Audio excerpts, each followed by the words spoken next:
안녕하세요 여러분. 오늘 여러분과 함께 할 말씀은 출애굽기 3장 9절에서 12절까지 말씀입니다. 제가 읽어드릴게요. 이제 가라. 이스라엘 자손의 부르짖음이 내게 달하고 애굽 사람이 그들을 괴롭히는 학대도 내가 보았으니 이제 내가 너를 바로에게 보내어 너에게 내 백성 이스라엘 자손을 애굽에서 인도하여 내게 하리라. 모세가 하나님에게 아뢰되 내가 누구이기에 바로에게 가며 이스라엘 자손을 애굽에서 인도하여 내리이까. 하나님이 이르시되 내가 반드시 너와 함께 있으리라. 내가 그 백성을 애굽에서 인도하여 낸 후에 너가 이 산에서 하나님을 섬기리니 이것이 내가 너를 보낸 증거니라. 아멘. 오늘은 모세와 함께한 하나님의 이야기를 들어보도록 하겠습니다. 여러분 혹시 이런 얘기 들어본 적 있으세요? 여행의 즐거움은 어디로 가느냐보다 누구랑 가느냐에 달려있다. 여러분 제가 제일 좋아하는 디렉터 중에 버질 아블로라고 하는 사람이 있습니다. 그는 흑인 최초로 루이비통이라는 브랜드의 크리에이티브 디렉터가 된 사람이고요. 심지어는 디자인 전공도 아니에요. 그런 그가 이런 말을 했습니다. 나는 무언가를 창조할 때 나 혼자가 아니라고 생각한다. 나와 협력하는 사람들, 나를 지지해 준 사람들이 모두 이 과정의 일부다. 우리가 함께 할 때 가장 혁신적인 아이디어가 나온다. 여러분 그만큼 누구랑 협업하고 누구랑 같이 하느냐가 중요하다는 말이겠죠. 어쩌면 결혼도 마찬가지일 것 같아요. 내가 어느 집에 사는가, 내가 무얼 먹고 사는가보다 더 중요한 것은 내가 누구랑 사는가죠.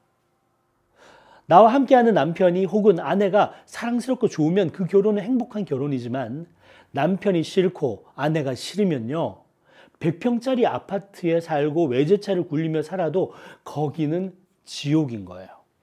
신앙생활도 마찬가지 아닌가요? 교회가 아무리 크고 시스템이 좋아도 목사가 싫으면 신앙이 성장하기 힘듭니다. 그리고 함께 신앙생활을 하는 사람들끼리 서로 싸우고 삐지고 그러면 믿음이 들어갔다가 다시 나오기도 하죠. 누가 나의 신앙의 여정에 함께 하느냐가 그렇게 중요한 거예요. 오늘 우리가 읽은 말씀은요, 모세가 이스라엘 백성을 구하러 애굽에 가기 전에 하나님을 만난 이야기입니다. 모세가 호렙산에서 양떼를 먹이다가 하나님을 만나게 되죠. 그 하나님께서 이런 말씀을 전하십니다. 이제 가라. 이스라엘 자손의 부르짖음이 내게 달하고 애굽 사람이 그들을 괴롭히는 학대도 내가 보았으니 이제 내가 너를 바로에게 보내어 너에게 내 백성 이스라엘 자손을 애굽에서 인도하여 내게 하리라. 여러분 저는 이 말씀을 읽으면서 그런 생각을 했어요. 모세는 평소에도 애굽에 가보고 싶은 마음이 있었을까? 따지고 보면 애굽은 자기 고향이잖아요. 거기서 40년이나 살았다면 친구도 거기 있고 친척도 거기 있을 거잖아요. 그죠? 하지만 모세가 애굽을 떠나온 것은 좋은 이유 때문이 아닙니다. 분노 때문에 사람을 죽이고 그게 들통나서 도망친 거잖아요. 분명한 사실은 모세가 애굽에 가면 위험한 사람들과 일들을 만나게 된다는 거예요. 자기를 고발했던 사람들을 다시 만나야 되고요. 그리고 자기와 정치적으로 경쟁 관계에 있었던 바로와 그리고 다른 애굽의 왕족들과도 만나게 되는 거예요. 게다가 지금 애굽의 경제를 뒷받침하고 있는 이스라엘 백성을 데리고 나와서 가나안 땅으로 가야 하는 거잖아요. 그걸 애굽 사람들이 가만히 보고만 있을까? 하나님으로부터 사명을 받았는데 두려운 거예요. 자기가 감당할 수 없을 것만 같은 거예요. 그때 모세가 이야기합니다.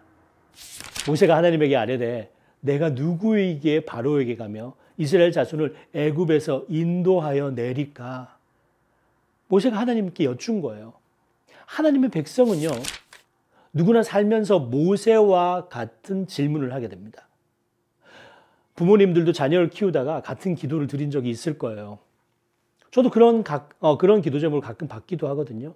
하나님, 제 자녀를 키울 자신이 없습니다. 제가 누구에게 이 자녀를 주셨으며 이 아이를 인도할 수 있을까요? 이렇게 답답한 마음에 이런 기도 제목을 주기도 해요. 청년들도 겉으로는 용기 있는 척하지만 마음에는 두려움이 많을 거예요. 세상에 대한 두려움, 세상의 새로운 관계에 대한 두려움, 미래에 대한 두려움, 직장에 대한 두려움, 그리고 결혼에 대한 두려움까지 인생에 대한 자신감이 없어질 겁니다. 모세는 절박했어요. 두려움이 찾아왔어요. 그리고 자신이 없었어요. 애굽으로 가는 것도 두렵지만 이스라엘 백성을 데리고 애굽을 탈출시키는 것은 더 두려운 거였습니다. 그게 어떻게 가능하겠습니까? 그래서 하나님에게 물은 거죠. 내가 누구에게 이런 일을 할 수 있습니까? 그때 하나님께서 이런 말씀을 하십니다. 잘 들어보세요.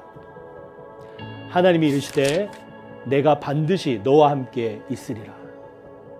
너는 모세다 말씀하지 않으시고 너는 능력 있다 말씀하지 않으시고 내가 너와 함께 한다라고 말씀해 주셨어요. 너는 하나님과 함께하는 사람이라는 뜻입니다. 여러분 한번 생각해 보세요. 모세는요 미디안에서 애굽까지 혼자 가는 것이 아니었어요. 그리고 애굽에서 시내산으로 광야로 그리고 가나안 땅으로 혼자 백성을 이끌고 가는 것이 아니었습니다. 여러분도 아시다시피 그곳이 비록 반대자들이 득실되는 애굽일지라도 그리고 불뱀과 그리고 목마름과 배고픔과 정갈이 가득한 광야일지라도 그리고 늘 반대하는 백성들 때문에 속이 상할지라도 모세는 혼자 이 일을 하는 것이 아니었어요. 하나님이 함께한 것이죠. 여러분 그러면 된 거 아닌가요?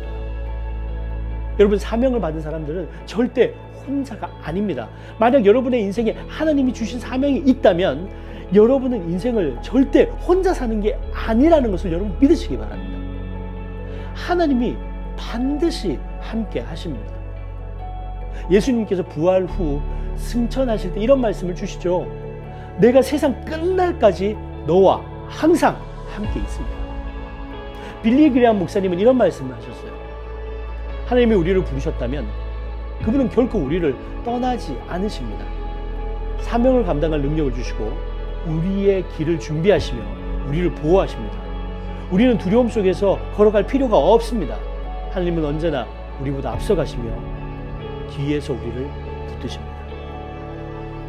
살다 보면 갑자기 외로울 때가 있죠. 식구들도 나를 몰라줄 때가 있을 거예요. 그러나 여러분 하나님이 우리와 함께 하시며 하나님이 우리와 함께 가십니다. 나 혼자라면 어렵겠지만 하나님이 함께 하신다면 해볼만 하잖아요. 앞으로 어려운 도전과 고난이 있겠지만 나와 함께하는 하나님이 계시니 나는 하나님이 함께 하시는 사람이니 모세처럼 용기를 내서 새로운 일에 그리고 미래에 도전하는 여러분과 제가 되기를 주님의 이름으로 축원드립니다.